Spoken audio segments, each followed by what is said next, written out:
Summer holidays வந்தாச்சு, நம்ம GT Holidays வந்தாச்சு. GT Holidays, South India's #1 travel brand.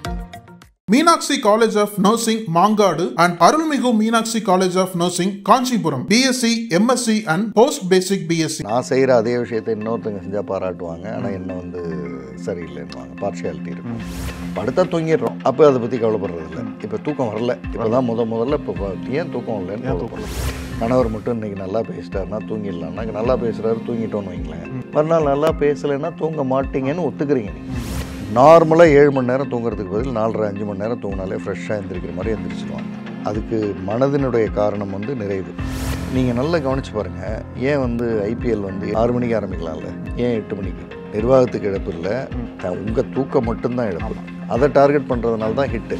மனசு ஃப்ரீயானதும் மனசு வந்து அறிவுக்கு பதில் சொல்லிடும். போனால் போயிட்டு போ, சம்பாதிச்சிக்கலாம், தூங்கு இப்போ, இந்த ரெண்டையும் பேலன்ஸ் அப்படின்னு அது பார்த்துக்கும். இப்போ அந்த ஒயரை கட் பண்ண சரி அதான் தூங்கிட்டு இருந்தேன், திடீர்னு ஞாபகம் வந்துச்சுன்னு திடீர்னு ஞாபகம் இல்லை. நீங்கள் தூக்கத்துலேயே இன்னும் ஃபேக்ட்ரியில் தான் இருக்கீங்க. நெப்போலியன் பவருக்காக தூங்கணும், தூக்கம் அது பொருளே தூங்குறான்னு. ஆமாம், உலகத்தையே ஜெயிக்கிறவன் எப்போ 8 மணி ஆகிடுச்சு எல்லோரும் தூங்குவோம், காலையில் எழுந்திரிச்சு பார்ப்போன்னு சொல்லுவோண்ணா.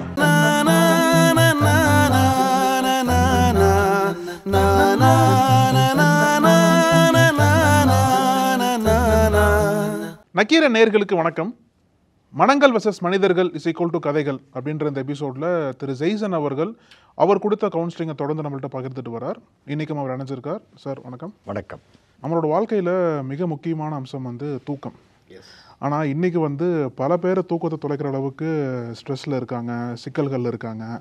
ஸோ இந்த மாதிரி தூக்கத்தை தொலைத்து உங்கள்கிட்ட வந்து கவுன்சிலிங் வந்திருக்காங்களா சார்? எனக்கு எப்படியாச்சும் தூங்குறதுக்கு ஒரு வழி கொடுங்க அப்படின்ற மாதிரி. நிறைய அதில் குறிப்பாக இந்த மன உளைச்சலுக்கும் ஸ்ட்ரெஸ்ன்றது மன உளைச்சல் அப்படின்னு வச்சுக்குவோம். மன உளைச்சல், தூக்கம், இது ரெண்டுத்துக்குமான தொடர்பு, அதுலேருந்து எப்படி வெளியில் வர்றது, இது ஒரு பகுதி.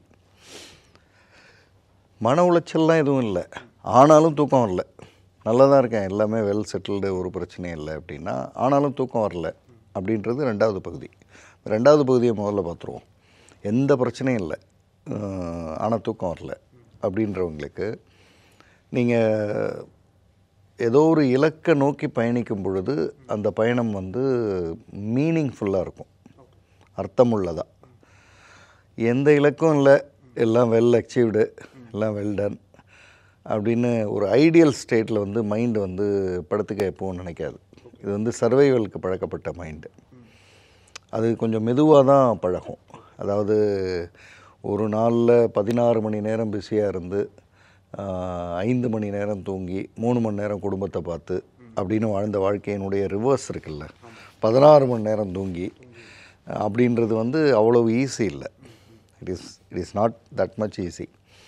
அப்போ அதுக்கு முயற்சி பண்ணுற போதோ அல்லது வரலன்னும் போதோ, அதை குயிக்காக அடையணும்னு நினைக்கும் பொழுதோ, ஃபினான்ஷியலாக செட்டில்டு ஆனால் தூக்கம் வர மாட்டேங்குது அப்படின்றப்போ, என்ன கேட்டாலும் பார்த்திங்கன்னா, இல்லை எனக்கு வேறு எந்த பிரச்சனையும் இல்லை, கணவன் மனைவி நல்லாயிருக்கும், நல்ல குழந்தைங்க, நல்ல எல்லாமே நல்லது அப்படின்ற இடத்துல இருப்பாங்க. ஏதோ முன்ன பின்ன இருக்கும், ஆனால் எல்லாமே நல்லது, பட் ஸ்டில் தூக்கம் இல்லை அப்படின்றது. அங்கே இலக்கு இல்லாததுனால, அப்போ எல்லா இலக்குமே எஸ்டாப்ளிஷ்ட்னா ரொம்ப it is high time to choose society based இலக்கு. அதாவது இந்த சமூகத்துக்கு திருப்பி கொடுக்க வேண்டிய நேரம் வந்தாச்சு.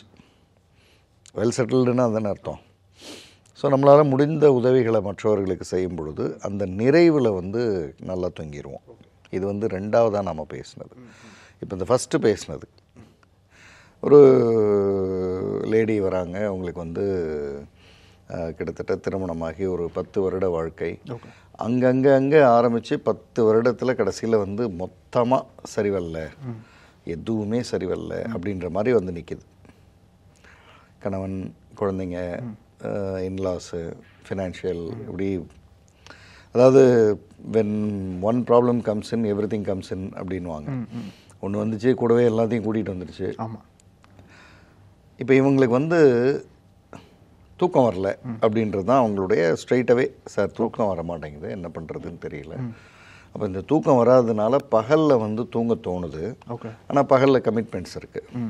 அதனால் என்ன ஆகுது, யாராவது கேட்கும்போது எரிஞ்சு விழறேன். அவங்களுக்கு நான் செய்ய வேண்டியதை செய்யலை. எனக்கு அது வந்து சரியாக செய்ய முடியறதில்ல. அது அந்த உறவை திரும்ப டிஸ்டர்ப் பண்ணுது. ஏற்கனவே டிஸ்டர்பன்ஸில் இருக்கிறதுனால தான் தூங்கலை. இது ஒரு சைக்கிள் மாதிரி அப்படியே ஃபார்ம் ஆகிட்டுருக்கு.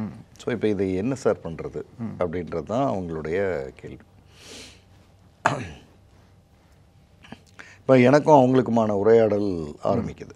அதாவது இதில் வந்து இப்போ நீங்கள் எல்லா விஷயமும் சரியாக இருக்குது, you are tired, mentally tired, physically tired, போய் படுக்கிறீங்கன்னா அடித்து போட்ட மாதிரி தூங்கிட்டேன் அப்படின்வாங்க. அது வந்து 2 காரணம். ஒன்று நீங்கள் டயர்டு தூங்கிட்டீங்க, இன்னொன்று இதுக்கு முந்தின நாள் அதுக்கு முந்தின நாள் ஸ்லீப் டிப்ரைவ்டு அதனால் தூங்கிட்டீங்க. இங்கே இந்த அம்மாவுக்கு வந்து ஸ்லீப் டிப்ரைவ்டு ஒரு காரணம், ஆனால் அதுக்கான அடிப்படை காரணம் வந்து not because of tiredness, okay, mentally challenge or stressed. திரும்ப திரும்ப இப்போ நாம் எவ்வளோ நல்லது பண்ணாலும் அதில் குறை சொல்லுவாங்க. நான் செய்கிற அதே விஷயத்தை இன்னொருத்தங்க செஞ்சால் பாராட்டுவாங்க, ஆனால் என்னை வந்து சரியில்லைன்னுவாங்க. பார்ஷியாலிட்டி இருக்கும். கணவருக்கு வந்து என்னை மட்டுமே பிடிக்காது, எல்லாத்தையும் சிரித்து பேசுவார், என்கிட்ட வரும்போது மட்டும் வேறு மாதிரி ஆயிடுவார். இந்த மாதிரியெல்லாம் அவங்க ஒரு டெம்ப்ளேட்ஸ் இதெல்லாம் இருக்குது. இதனால் என்னால் தூங்க முடியல அப்படின்றது தான் அவங்களோட இது. இப்போ நான் அவங்கள்ட்ட ஏன் தூங்கணும் அப்படின்றதுலேருந்து ஆரம்பிக்கிறேன். தூங்கி தானே சார் ஆகணுன்றாங்க. இல்லை, ஏன் தூங்கணும், எதுக்காக தூங்குகிறோம்? நிறைய பேருக்கு இன்னும் ஏன் தூங்குறோன்றதே அந்த அந்த கிளாரிட்டி இல்லாமல் நம்ம தூங்கி பழகிட்டோம். சின்ன வயசுலேருந்து நம்ம படுத்தா தூங்கிடுறதுனால, அதாவது ஆட்டோமேட்டடாக நடக்கிற விஷயங்களை நம்ம போய் ஏன் என்ன எதுக்குன்னு யோசிக்கிறது இல்லை. கண்ணு திறந்தால் பார்த்துடுறோம், அதனால் கண்ணை பற்றி கவலைப்படுறதில்ல. கண்ணை பற்றி எப்போ கவலைப்படுவோன்னா, பார்வை என்னமோ ஒரு மாதிரி இருக்கே அப்படின்னு ஆட்டோமேட்டடாக இருக்கிறது சரியில்லைன்னும் போது தான் வந்து பார்ப்போம். படுத்தா தூங்கிடுறோம், அப்போ அதை பற்றி கவலைப்படுறதில்ல. இப்போ தூக்கம் வரல, இப்போ தான் முதல்ல இப்போ ஏன் தூக்கம் வரலன்னு கவலைப்படுறோம். இப்போ கூட நம்ம நெட் ரிசல்ட்டை நோக்கி தான் கவலைப்படுறோம். தூக்கம் எப்படியாவது வந்துட்டா பரவாயில்லன்னு தான் கவலைப்படுறோமே தவிர, தூக்கம்ன்றது என்ன அந்த இடத்துக்குள்ளே வர்றதில்ல.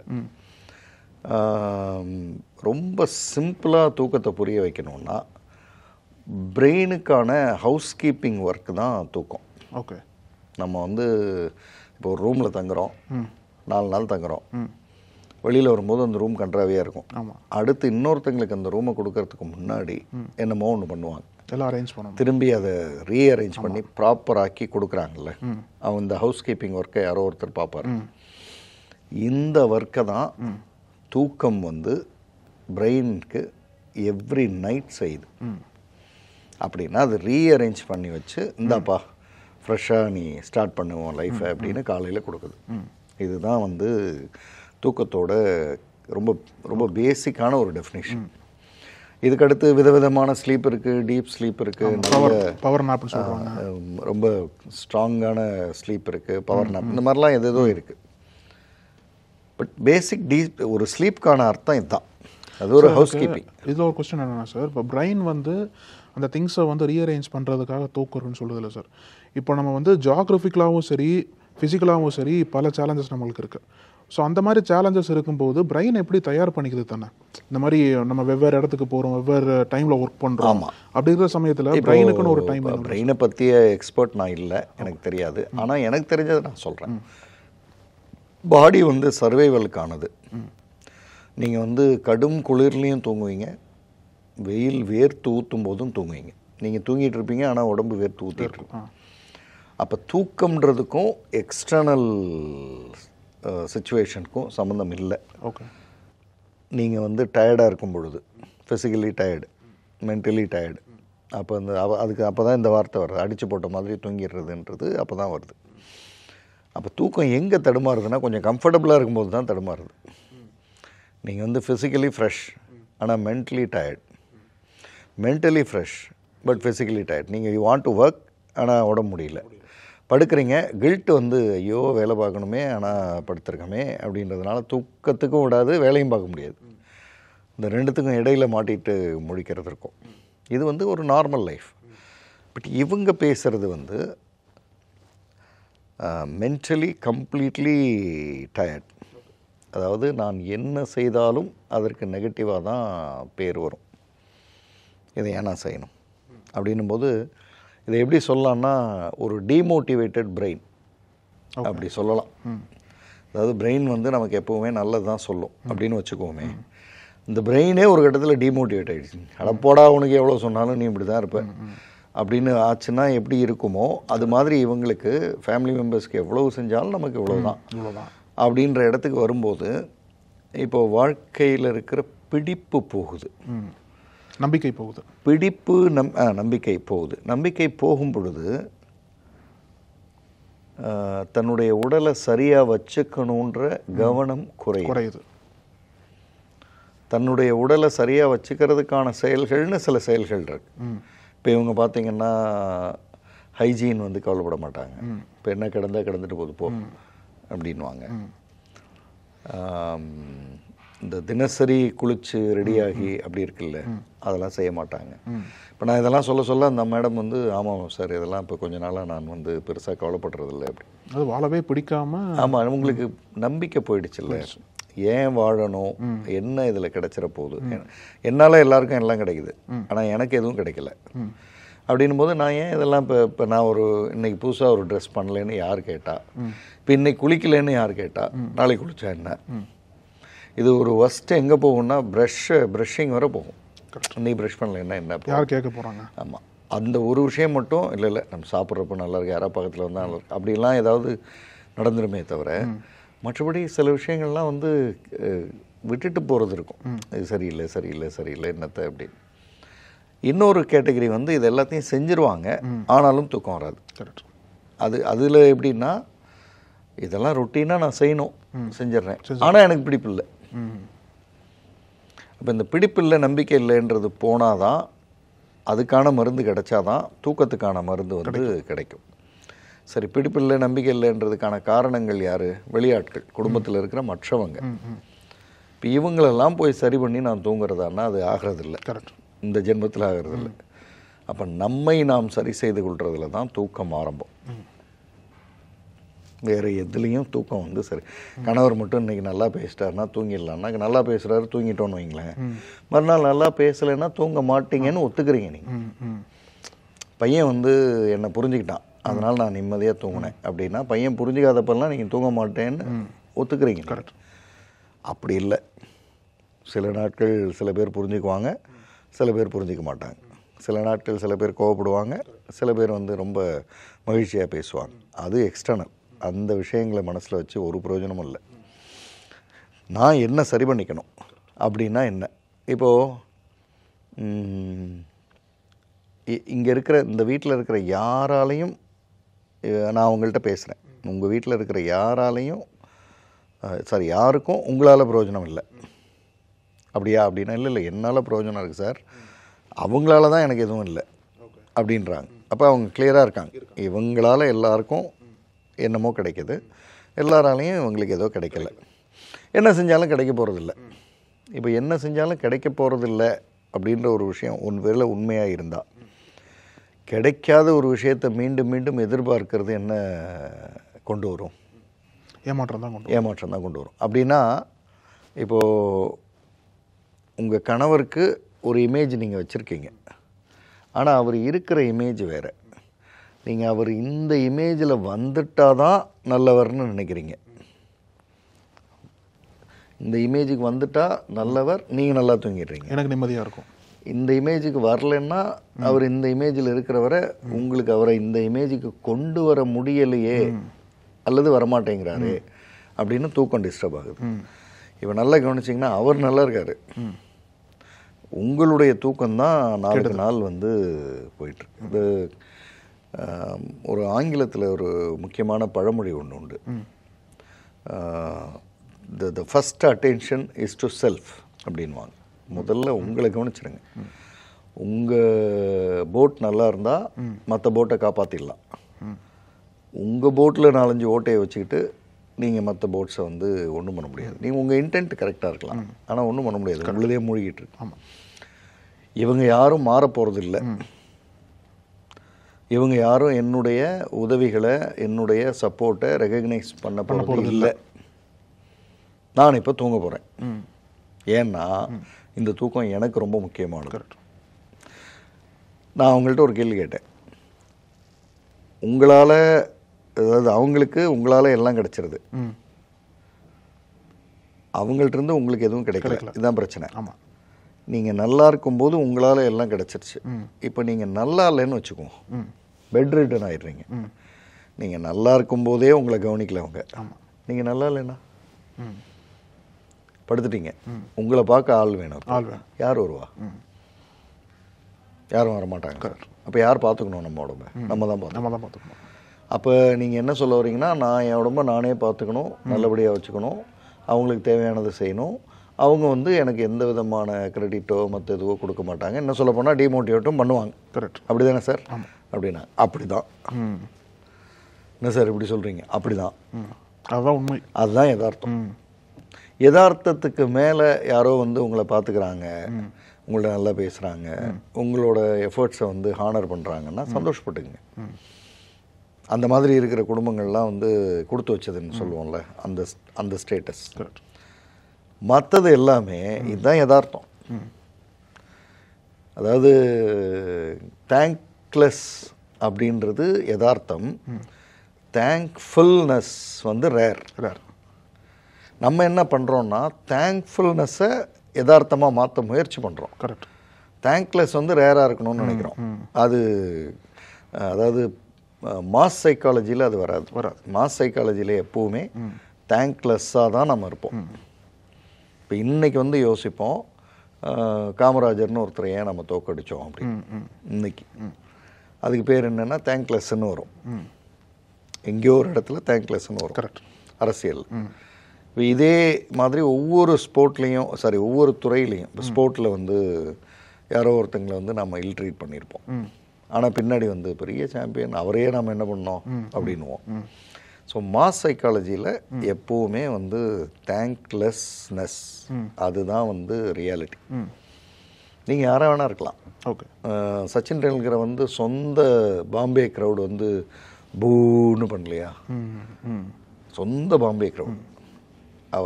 அவர் வளர்ந்து ஒவ்வொரு முறை பேட்டை தூக்கினப்போ 1 கோடி பேர் கைத்தட்டின அதே க்ரௌடு ஸோ அவரை கத்தி அவரை டிமோட்டிவேட் செய்யலையா? அப்போ அது இருக்கும், அது இருந்துக்கிட்டே இருக்கும், அண்டர் கரண்ட்டாக இருக்கும். நீங்கள் பர்ஃபார்ம் பண்ணுற வரை ஒன்றும் பண்ணாது. ஆமாம். நீங்கள் பர்ஃபார்ம் பண்ணாலே உங்கள்கிட்ட நிறைய எதிர்பார்க்கும். நீங்கள் பர்ஃபார்ம் பண்ணலைன்னு தெரிஞ்சிருச்சுன்னா உங்களை உண்டு இல்லைன்னு ஆக்கிடும். இப்போ சொல்லுங்கள், உங்களுக்கு தூக்கம் மஸ்டா? அதுக்காக சச்சின் தூங்காமல் இருக்காரா? நீங்கள் தூக்கம் மஸ்டா இல்லை அப்படின்னா முதல் முறையாக அவங்க யோசிக்கிறாங்க, இல்லை சார் தூக்கம் மஸ்ட், எனக்கு தூக்கம் மஸ்ட்டுன்னு முடிவு பண்ணிட்டா, இப்போ நான் தூங்க போகிறேன், நான் தூங்க போகிறப்போ இந்த உலகத்தினுடைய எந்த விஷயமும் எனக்கு சம்மந்தம் இல்லை. அதுதானே தூக்கம்? ஆமாம். சார், இப்போது இந்த அஸ் அ கவுன்சிலராக உங்கள்ட்ட ஒரு கேள்வி கேட்குறேன். இந்த தூக்கம் பேசும்போது இந்த மூளைக்கும் மனதுக்கும் என்ன மாதிரி உறவு இருக்கும் சார் தூக்கத்தை பொறுத்த வரைக்கும்? இல்லை, மூளை அறிவுசார் உலகம். இத்தனை மணி நேரம் தூங்கணும், உனக்கு லேட் ஆகிட்டுருக்கு, நீ ஆல்ரெடி லேட்டு, மணி 10 ஆகிடுச்சு, 11 ஆகிடுச்சு, 11:30 ஆகிடுச்சு, தூங்கிடு சொல்லிகிட்டே இருக்கும். மனசு 2 விதமாக இயங்கும்.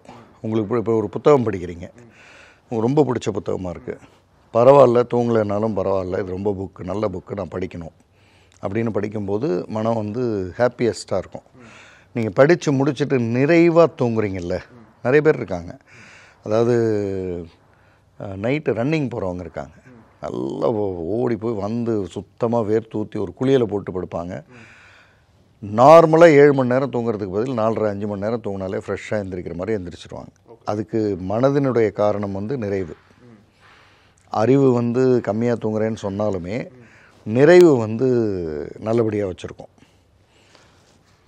ஆனால் இந்த அறிவு சொல்லிகிட்டே இருக்குது, படம் பார்த்துட்ருக்கீங்க, மனமும் கில்ட்டை அதிகப்படுத்துது.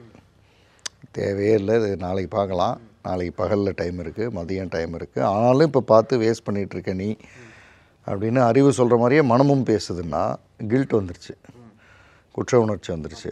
அறிவும் அகெயின்ஸ்டாக இருக்குது, மனமும் குற்ற உணர்ச்சியோடு இருக்குது. எல்லாம் படம் பார்த்து முடிச்சு தூங்கினாலும் தூக்கம் இருக்காது. அல்லது நீங்கள் தூங்கி எந்திரிச்சிருப்பீங்க, தூங்கி எந்திரிச்ச நிறைவு இருக்காது. இன்னும் கொஞ்சம் படுக்கலாம், இன்னும் படுக்கலான் இருக்கும். அல்லது அந்த ஒரு தூங்கி எந்திரிச்சா இருக்கிற ஒரு ஃப்ரெஷ் ஃபீல் இருக்குல்ல, அது இருக்காது. அப்போ இது ரெண்டும் அலைன் ஆகணும். ஆனால் சார் இந்த ரெண்டும் பேலன்ஸ் பண்ணுறது தான் பெரிய சிக்கல். இப்போ அதாவது மூளையும் பேலன்ஸ் பண்ணும், மனதையும் பேலன்ஸ் பண்ணும். இந்த ரெண்டையும் பேலன்ஸ் பண்ணுறதுக்கு இருக்கக்கூடிய சிக்கல்கள் நிறைய பார்க்குறோம்ல. ஒரே சிக்கல் தான், 11 மணி படுத்தணும், அவ்வளோதான். அதுதான் ப்ரையாரிட்டி. மீதி எல்லாம் அடுத்த ப்ரையாரிட்டி. நீங்கள் நல்லா கவனித்து பாருங்கள், ஏன் வந்து ஐபிஎல் வந்து 8 மணிக்கு ஆரம்பிக்கிறாங்க, 6 மணிக்கு ஆரம்பிக்கலாம்ல, ஏன் 8 மணிக்கு? 2 காரணம். ஒன்று, 8 மணின்றது ஃபுல் லைட்ஸ், இருட்டாயிடுது லைட்டு ஃபுல்லாகவே, அது ஒரு காரணமாக அவங்க சொல்லுவாங்க. ஆனால் ரொம்ப ரியலிஸ்டிக்கான காரணம், 2வது காரணம், 8 மணிக்கு ஒருத்தன் ஆஃபீஸ்லேருந்து கிளம்புறான்னு வைங்க, பாய் சொல்லிட்டு 9-9:30 வீட்டுக்கு வந்துடுவான். ஃபர்ஸ்ட் ஹாஃப் முடிஞ்சிடும், செகண்ட் ஹாஃப் கண்டிப்பாக உட்காருவான். சேஸ் வந்து பார்த்தாகணும், கரெக்ட், ஃபுல்லாக உட்காந்துருவான். இல்லை ரொம்ப புத்திசாலின்னா 6 மணிக்கே எதையாவது ஒரு காரணத்தை சொல்லிட்டு வீட்டுக்கு வந்து கிளம்பி ஓடியாந்து 8 மணிலேருந்து 11 மணி. நீங்கள் 11, 11:30, 12, 1 வரை தனி மனித இழப்பு, நிர்வாகத்துக்கு இழப்பு இல்லை, வேறு எந்த காலகட்டத்துக்கு எதுக்கும் இழப்பு இல்லை, உங்கள் தூக்கம் மட்டும்தான் இழப்பு. அதை டார்கெட் பண்ணுறதுனால தான் ஹிட்டு. வைங்களேன், இப்போ நீங்கள் 2 to 5 வைங்க. அன்றைக்கி பார்க்குறேன், ஐ திங்க் நாம் 130 கோடின்னு நினைக்கிறேன் மக்கள் தொகை. ஐபிஎல் இப்போது ரீசெண்டாக ஒன்று நடந்தது, சாம்பியன்ஸ் ட்ராஃபி. அதில் 26 கோடி என்னமோ வியூவர்ஸ்னு பார்த்தேன். கிட்டத்தட்ட 4ல் ஒரு பங்கு அல்லது 5ல் ஒரு பங்கு. அதுவும் மொபைல் நம்ம ஸ்டேடியத்தை திரும்பி பார்க்குறாங்க, இல்லை டிவியில் திரும்பி. என்ன ஆச்சரியம்னா, அது வந்து இப்படி ஒரு நைட் டைம்லாம் இல்லைன்னு நினைக்கிறேன், அது பகல் டைம்லேயே. நீங்கள் அது நைட் டைமாக இருந்தால் கிட்டத்தட்ட ஒரு 35-40 கோடி பார்ப்பாங்க. ஆமாம், ஏன்னா நமக்கு எப்போவுமே நம்ம தூக்கம் தானே, தூங்கிக்கலாம், பார்த்துக்கலாம், போய்க்கலாம், அப்படி ஒரு பார்வை இருந்துக்கிட்டே இருக்கும். இந்த அம்மாவுக்கான பிரச்சனை வந்து மற்றவர்கள் நம்மளை வந்து அங்கீகரிக்கணும், அங்கீகரித்தா தான் தூங்கணும் அப்படின்றதுலேருந்து, அதெல்லாம் யாரும் அங்கீகரிக்க மாட்டாங்க. உங்கள் உடம்பை பற்றி கவலைப்படுறதுக்கு யாரும் இல்லை, அதை முதல்ல நீங்கள் அக்செப்ட் பண்ணுங்க. உங்களை பற்றி கவலைப்படுறதுக்கு யாரும் இல்லை, உங்களை பாராட்டுறதுக்கும் யாரும் இல்லை. ஏன் யாரும் இல்லைன்ற கேள்விக்கு பதில் இல்லை. இந்த உலகத்தில் வந்து எனக்கு மட்டும் ஏன் அப்படின்ற கேள்விக்கு பதில் கிடச்சிருச்சுன்னா நிறைய பேர் வந்து, அதாவது கோர்ட்டையே கலைச்சிடலாம். இந்த கோர்ட்டில் இருக்க நிறைய கேஸுக்கு என்ன ஒரே ஒரு ஆரம்ப புள்ளி என்னென்னா, எனக்கு ஏன் சார், அதுதான் இருக்கும். அது இருக்க தான் செய்யும். இப்போது நிலநடுக்கம் நடந்தது, இறந்து போனாங்க, ஆக்சிடென்ட் நடக்குது ரோட்டில், குடும்பத்தோடு இறந்து போயிட்டாங்கன்னு படிக்கிறோம். அவங்க என்ன பண்ணாங்க? இதுக்கு என்ன பதில்? சரி, அதில் பெரியவங்க கூட ஏதோ தப்பு பண்ணியிருப்பாங்க, பிறந்து ஒரு 3 மாத குழந்தைன்றாங்க, அது என்ன பண்ணுச்சு? அப்போ இதுக்கெல்லாம் பதிலே இல்லை. பதில் இல்லாத விஷயங்களை அக்செப்ட் பண்ணுறது தான் தூக்கத்துக்கான முதல் ஸ்டெப். கரெக்ட். அதெல்லாம் நடக்க தான் செய்யும், துரோகம் நடக்க தான் செய்யும். மக்கள் வந்து உங்களை அங்கீகரிக்க மாட்டாங்க. நீங்கள் இப்போது இந்த ப்ரோக்ராம் எடுத்துங்க, 100 எபிசோடை தாண்டி போயிட்டுருக்கோம். எவ்வளோ பேர் பாராட்டுறாங்க, எவ்வளோ பேர் வந்து சந்தோஷப்படுறாங்க. இதையும் 4 பேர் குறை சொல்லிட்டு தான் இருப்பாங்க, சொல்லுவாங்க. நம்ம வந்து இந்த பிக்சர் பர்ஃபெக்ட்டுக்கு போவோம், இவன் எங்கே ஏன் குறை சொல்லுவோம். அந்த அவர் நைட் ஒருத்தர் ஒரு கமெண்ட் போட்டிருந்தார், சார் தூக்கமே வரல சார் அப்படின்னுவோம். அப்போட தான் செய்வார். கரெக்ட். அப்படி ஒரு பர்சன்டேஜ் வந்து வாழ்ந்துட்டு தான் இருக்கும். இன்ஃபேக்ட் அது மெஜாரிட்டி பர்சன்டேஜ். அது ஒரு உதாரணத்துக்கு சொல்லணும்னா 80 வந்து தேங்க்லெஸ்னஸ், 20 தான் தேங்க்ஃபுல்னஸ். உங்களுக்கு 20ல் நீங்கள் இருக்கீங்கன்றதே பெரிய விஷயம்ன்ற. உங்களுக்கு யாரோ தேங்க்ஃபுல்லாக ஒரு பதில் போடுறாங்க, உங்கள்கிட்ட வந்து பேசுகிறாங்கன்றதே ரொம்ப பெரிய விஷயம். கரெக்ட். அது இருந்தாலே போதும். இப்போ இந்த லேடிக்கு வந்து ஒரு கிளாரிட்டி வருது, சரி அப்போ நான் என்ன பார்க்க ஆரம்பித்தா தூங்க ஆரம்பிச்சிடலாம். அப்போ அவங்களுக்கு நான் ஒரு புக்கை வந்து ப்ரிஸ்கிரைப் பண்ணுறேன். ஓகே. அந்த சயின்ஸ் ஆஃப் ஸ்லீப். அது டீட்டெயில்டாக ஸ்லீப்னா என்ன, அதில் இருக்கிற அதாவது ஸ்லீப்பில் இருக்கிற வெரைட்டிஸு, இன்னும் என்னென்னலாம் நாம் அதில் கற்றுக்க வேண்டியிருக்கு அப்படின்றதெல்லாம் அதில் டீட்டெயில்டாக இருக்கும். ஸோ இந்த சயின்ஸ் ஆஃப் ஸ்லீப் மாதிரி இப்போது இங்கே எங்கிட்ட படித்த ஸ்டூடெண்ட் அவங்க கீர்த்தி, உங்களுக்கு இங்கே ஏற்கனவே நம்ம அதில் பண்ணிட்டுருக்காங்க. அவங்க வந்து தூக்கத்துக்கே ஒரு கோர்ஸ் பண்ணுறாங்க, which is called Nemuru. Nemuru வந்து ஜாப்பனீஸில் டெத்து மாதிரி, க்ளோஸ் டு டெத். ஆமாம், க்ளோஸ் டு டெத் அல்லது உயிரோடு இருக்கிற பிணம், அதுதான் ஸ்லீப். ஓகே. அதாவது நான் வந்து தூங்கும்போது இந்த உலகத்துக்கும் எனக்கும் சம்மந்தம் இல்லைன்னு தூங்கிடுறேன். காலையில் எழுந்திருக்கும் போது இந்த உலகத்தோடு என்னை சம்மந்தப்படுத்திக்கிறேன் அப்படின்னா உங்கள் தூக்கம் நல்ல தூக்கம். கரெக்ட். 8 மணி நேரம், 6 மணி நேரம், 5 மணி நேரம், வாட் எவர், பிணம் போல் கிடந்தார். சமயத்தில் நமக்கே வந்து சில பேரை பார்க்கும்போது இருக்கானா போயிட்டானா அப்படின்ற மாதிரி பார்ப்போம். அதுதான் ரியல் தூக்கம். நம்ம எழுப்புறதுக்கு கஷ்டப்படுறோம்ல, அது நல்ல அருமையான தூக்கம். சில பேர்லாம் வந்து பக்கத்து வீட்டில் கதவை தட்டினா இவன் எந்திரிச்சிருவான். ஒரு விதமான ஃபியர், பயம், அப்புறம் ஒரு விதமான தன்னம்பிக்கை அற்ற தன்மை. எனக்கு என்னமோ நடந்துருமோ, யாரோ வந்துடுவாங்களோ, இப்போ யாரோ கதவு திறந்துடுவாங்களோ, இல்லை உள்ள ஏதோ இருக்கோ எடுத்துகிட்டு போயிடுவாங்களோ, ஏதோ ஒரு தன்னம்பிக்கை அற்ற தன்மை. இந்த மாதிரி இருக்கவங்களுக்கு என்ன சார் சொல்லுவீங்க கவுன்சிலிங்கா? இல்லை, எப்பவுமே பயந்துட்டு ரொம்ப நம்ம வந்து இந்தியன் சைடு, ஸ்பிரிச்சுவல் சைடு தான் இதை ரொம்ப அழகாக ஹேண்டில் பண்ணியிருக்காங்க. நீ தலைகீழ நின்னாலும் உங்ககிட்ட இருக்கிறது இருக்கும், உங்ககிட்ட இருந்து போகணுன்றது போயிடும். நீ 1000 பேரை பாதுகாப்புக்கு வச்சுக்க, போயிடும். நீ பாதுகாப்பே இல்லாமல் 1 கோடி வச்சிரு, இருக்கும். எழுதப்பட்டிருந்தா டெஸ்டினி, டெஸ்டைன்டு அப்படின்னு ஒரு வார்த்தை சொல்லுவாங்க. If it is destined it will be with you, if it is destined it will not be with you. இந்த 2 விஷயத்துக்கு புரிதலுக்கு வந்துட்டா மனசு ஃப்ரீ. மனசு ஃப்ரீயானதும் மனசு வந்து அறிவுக்கு பதில் சொல்லிடும். போனால் போயிட்டு போ, சம்பாதிச்சிக்கலாம், தூங்கு இப்போ, இந்த 2 பேலன்ஸ் அப்படின்னு அது பார்த்துக்கும். அதனால் என்னமோ நான் தான் காப்பாற்றுறேன், எல்லாமே என்னால் தான் நடக்குது, நான் இப்போ தூங்கிட்டா போச்சு, எல்லாமே போச்சு. இதுதான் வந்து இந்த ஃபேக்ட்ரி ரன் பண்ணுறாங்கல்ல, அவங்க தூங்குறப்ப பார்த்தீங்கன்னா திடீர்னு ஒரு மணிக்கு எந்திரிச்சு ஃபோன் பண்ணுவாங்க. எல்லாம் போயிட்டுருக்காப்பா, சரியாக போயிட்டுருக்கா, சரி அப்படின்ட்டு வச்சுட்டு திரும்ப தூங்குவாங்க. அல்லது தூங்க முடியாமல் புரண்டு படுப்பாங்க. இப்போ இந்த 1 மணிக்கு திடீர்னு எந்திரிச்சார்ல, அவர் யார்? அவர் அந்த ஃபேக்ட்ரியை இன்னமும் தூக்கத்துலேயும் ரன் பண்ணிகிட்டு இருக்கிறவர். அதே ஓடிட்டுருக்கு.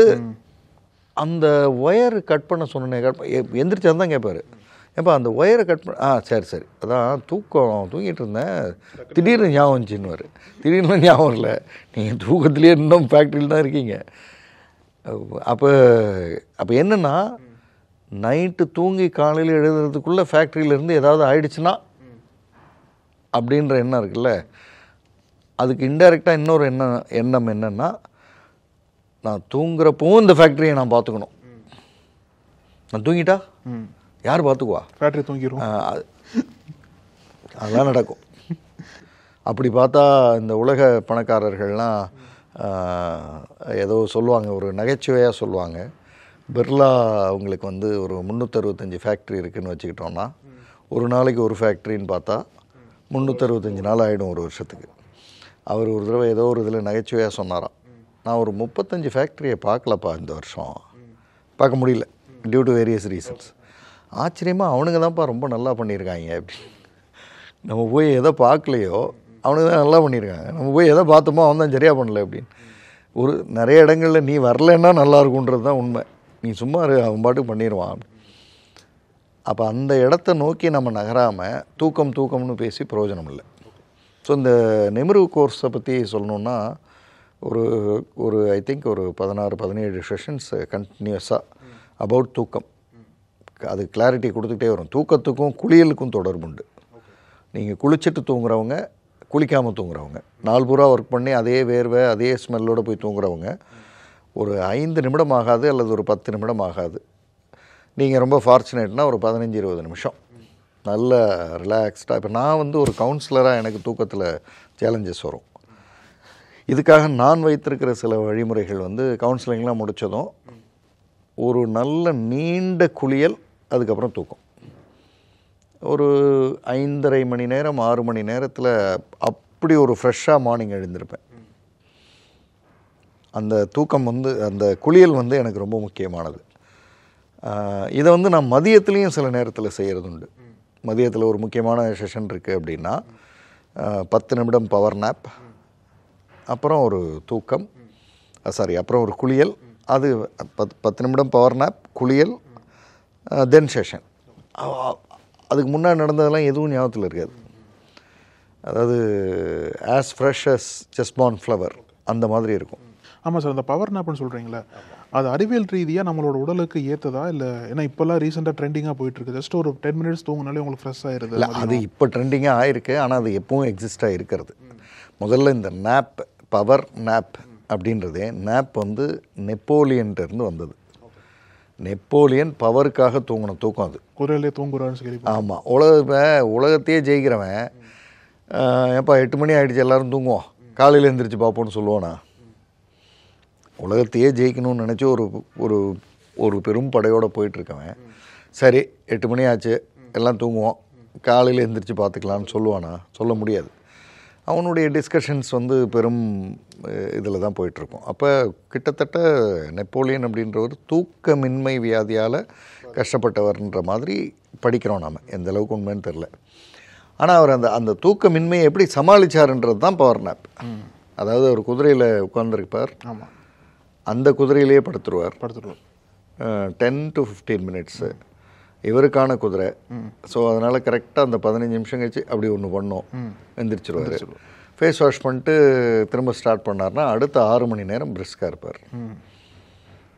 Multiply by 4 times 5 times in a day. 2 நாள் 3 நாளைக்கு இதே மாதிரி போகும். போரெல்லாம் முடித்து வீட்டுக்கு வந்து அவங்க, அதாவது அரண்மனைக்கு வந்து அவர் ரெஸ்ட் எடுக்கிறப்ப அப்போ அந்த தூக்கத்தை வந்து சரி கட்டுற மாதிரி 4 நாள் தூக்கம், 5 நாள் தூக்கம் அப்படிலாம் இருக்கிறது. இது சயின்டிஃபிக்காக இது கெடுதல். ஓகே, அதாவது அன்னன்னைக்கு தூக்கம் அன்னன்னைக்கு தூங்குறது தான் கரெக்ட்.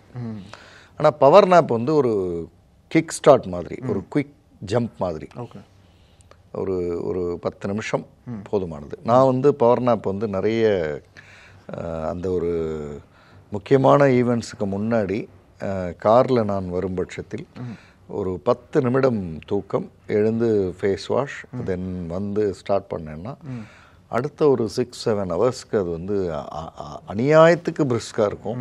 அதை விட ரொம்ப முக்கியம், அதுக்கு முன்னாடி நடந்த நிகழ்வுகள் சுவிட்ச் ஆஃப் ஆகும். ஓகே, ஒரு கவுன்சிலராக எனக்கு அது ரொம்ப முக்கியம். ஒரு ஃபேமிலியோட இதை கேட்டுட்டு ஒரு சின்ன பவர் நேப், முடிஞ்சால் ஒரு குளியல், திரும்ப வரும்போது இந்த இது போயிடும், இது ஸ்டார்ட் ஆகும்.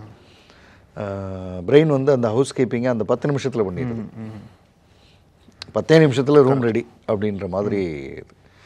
இவ்வளோ விஷயங்கள் இதில் இருக்குது. சயின்ஸ் ஆஃப் ஸ்லீப் புக் சொன்னீங்களே சார், இதில் உங்களுக்கு பிடித்தமான பகுதின்னு என்ன சொல்லுவீங்க? ரெண்டாவது இதில் சொல்லக்கூடிய முக்கியமான விஷயங்கள் என்னென்னு பார்க்குறீங்க? இப்போது நம்ம வந்து 5 சென்சஸை வந்து சுவிட்ச் ஆஃப் பண்ணுறது தான் தூக்கம். பார்வை முதல்ல க்ளோஸ் பண்ணுறோம். கேட்கும், ஆனால் கேட்காது. கேட்கும்னா அலர்ட்னஸில் கேட்கும், மற்றது வந்து கேட்காது. அது ஆட்டோமேட்டட் மோடில் போயிடும். ஸோ இது வந்து ஆடிட்ரி, இது பார்வை, இது வந்து சவுண்டு.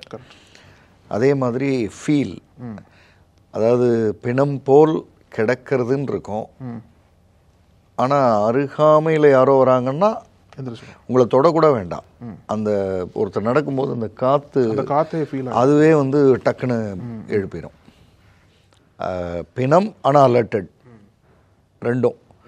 அது வந்து ஃபீலில். அப்புறம் ஸ்மெல் அண்ட் டேஸ்ட். இப்போ சில பேருக்கு வந்து ரூமில் வித்தியாசமான ஸ்மெல் வந்தால் முழிச்சிருவாங்க. யாரோ வந்திருக்காங்க, என்னமோ நடந்திருக்கு அப்படின்றது. சில நேரங்களில் ரூமில் அந்த பகுதி எரிஞ்சிச்சு, ஆனால் இவர் முழிச்சிட்டாருன்னு சொல்லுவோம்ல, அதெல்லாம் ஸ்மெல்லை வச்சு தான் எந்திரிச்சிருப்பாங்க. That is smell. டேஸ்ட் வந்து 2 விதமாக இருக்குது. நம்ம கனவு காணும்போது நல்ல கனவாக இருந்தால் அப்போ நம்ம எச்சிலுக்கு ஒரு டேஸ்ட் இருக்கும், அசாத்தியமாக தூங்குவோம். கன்றாவியான கனவுன்னா இந்த டேஸ்ட் வேறு, சடார்னு நம்ம எழுந்து உட்காருவோம். இந்த 5 சென்ஸும் ஒரு ரித்தமிக்காக, இப்போ ஒரு பாட்டு பாடும்போது வேறு இன்ஸ்ட்ருமெண்ட்ஸ்லாம் சேர்ந்து ஒன்றா வாசித்து அந்த மியூசிக்கை கொண்டு வர்ற மாதிரி இந்த 5 சென்சஸும் கரெக்டாக வந்தால் அந்த ஸ்லீப் வந்து எக்ஸலண்ட்டாக வருன்றத இந்த புக் வேறு விதமாக அழகாக சொல்லியிருக்கும். 5 சென்சஸை சுவிட்ச் ஆஃப் பண்ணுறது தான் ஸ்லீப். அதாவது சிலது ஆட்டோமேட்டடாக போயிடும். அதாவது நீங்கள் தூங்கிட்டு இருப்பீங்க, அப்படி முழிச்சிருவீங்க. ஏன்னா இங்கே ஏதோ இப்போ எனக்கு இந்த லைட்டை ஏதோ பிளாக் பண்ணுறது எனக்கு தெரியுது அப்படின்றதுனால முழிச்சிருவோம் நாம். அப்படி ஒவ்வொரு சென்ஸையும் டிஸ்டர்பன்ஸ் இல்லாமல் இவர் நம்ம பீட் சாம்ப்ராஸ்னு ஒரு டென்னிஸ் பிளேயர், அவர்கிட்ட கேட்டாங்க, நீங்கள் வந்து ஜெயிச்சு முடிச்சு, அவர் தான் ஹையஸ்ட்டு அப்போது. இப்போ ரோஜர் ஃபெடரர் பீட் பண்ணார், இப்போ ஜோகோவிச் அதை பீட் பண்ணுறாரு. ஜெயிச்சு ஸ்லாம் சாம்பியன் ஆன உடனேயே நீங்கள் என்ன செய்வீங்க அப்படின்னா, அவரோட வீட்டில் அவர் வந்து ஒரு டார்க் ரூம் வச்சுருக்கார். அந்த டார்க் ரூமில் போய் ஒரு 4-5 நாட்கள் அதை பசிக்கும்போது மட்டும் எந்திரிச்சு வந்து சாப்பிட்டுட்டு திரும்ப போய் படுத்துடுறது. அது ஏன்னா 2 காரணம். ஒன்று ஒரு கம்ப்ளீட் ரெஸ்ட்டு, இன்னொன்று வந்து வெளியில் வரும்போது ப்ரீவியஸாக ஜெயிச்ச சாம்பியனுடைய நினைவு என்கிட்ட இருக்காது, புதுசாக வரும். ஆமாம். ஆனால் ரூம் வந்து every inch has been cleaned, அதனால் அந்த பழைய தடமே இருக்காது. நான் இப்போ தான் 14வது ஜெயித்தேன் அப்படி சொல்லவே முடியாது. இட் இஸ் அஸ் இஃப் நீங்கள் ஃப்ரெஷ்ஷாக வந்து விளையாடுற மாதிரி. இப்போ இந்த அளவுக்கு ஸ்லீப்பில் வந்து உள்ளே போகலாம், நம்ம போய் டெப்த்தாக ஒர்க் பண்ணலாம், நல்லா தூங்கலாம், அது மாதிரியான நிகழ்வுகள்லாம் நம்ம எடுக்கலாம். அது நம்ம கையில் தான் இருக்குது. இப்போ நீங்கள் சொன்ன அந்த பெண்மணிக்கு என்னென்ன ஸ்டெப்ஸு கொடுத்தீங்க சார் சிம்பிளாக? ஸ்டெப் 1 வந்து இந்த உலகத்துக்கும் உங்களுக்குமான சம்பந்தத்தில் இந்த உலகம் உங்களை பற்றி கவலைப்படாது. கணவராக இருந்தாலும் அவங்கவுங்களுக்கு அவங்கவுங்க வேலை தான் முக்கியம், உங்களெல்லாம் பற்றி கவலைப்பட மாட்டாங்க. நீங்கள் நல்லா இருக்கும்போதே கவலைப்படலைன்னும் போது ஸ்டெப் 2, நீங்கள் நல்லா இல்லை, உங்கள் உடம்பு கெட்டு போச்சுன்னா நீங்கள் வந்து பேர்டன் ஆகிடுவீங்க மற்றவங்களுக்கு.